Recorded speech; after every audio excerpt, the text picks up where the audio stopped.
vedete sta sfilando lungo le strade di Padova, partito dalla stazione oltre 5.000 persone da tutto il Veneto, ha preso parte oggi alla grande manifestazione regionale contro il disegno di legge sulla sicurezza previsto dal governo e in attesa di essere approvato al Senato.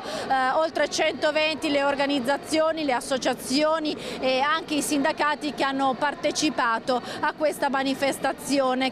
È un impianto molto repressivo che colpisce in maniera indiscriminata praticamente tutti, non solo militanti, non solo attivisti per il clima, ma sindacati, ma anche fasce più marginalizzate della popolazione. Basti pensare al reato dell'accattonaggio. Per noi è importante riuscire a costruire un fronte ampio, il più ampio possibile da questo punto di vista, perché è la legge più liberticida che la storia della Repubblica abbia conosciuto. Abbiamo bisogno di maggiori spazi di libertà e la sicurezza si dà attraverso il welfare, attraverso la certezza di poter avere una casa, attraverso un lavoro che non sia precario. Queste sono le cose che danno sicurezza, attraverso il finanziamento della sanità e della scuola pubblica.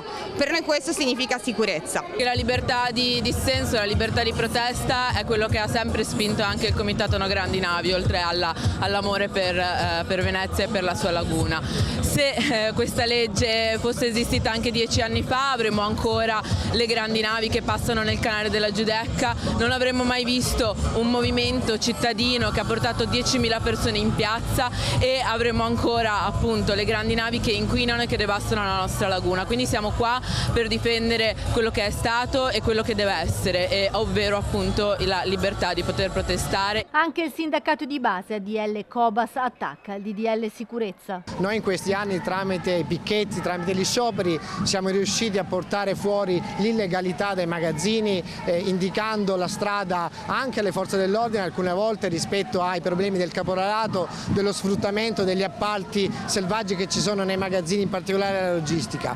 Questo DDL aumenta le pene per il reato di blocco stradale e sotto sotto vuole colpire gli scioperi, vuole colpire i picchetti e i blocchi dei camion che si praticano ogni volta che c'è uno sciopero nei magazzini. Noi crediamo che sia un tentativo da parte di questo governo di colpire le lotte dei lavoratori e le lavoratrici.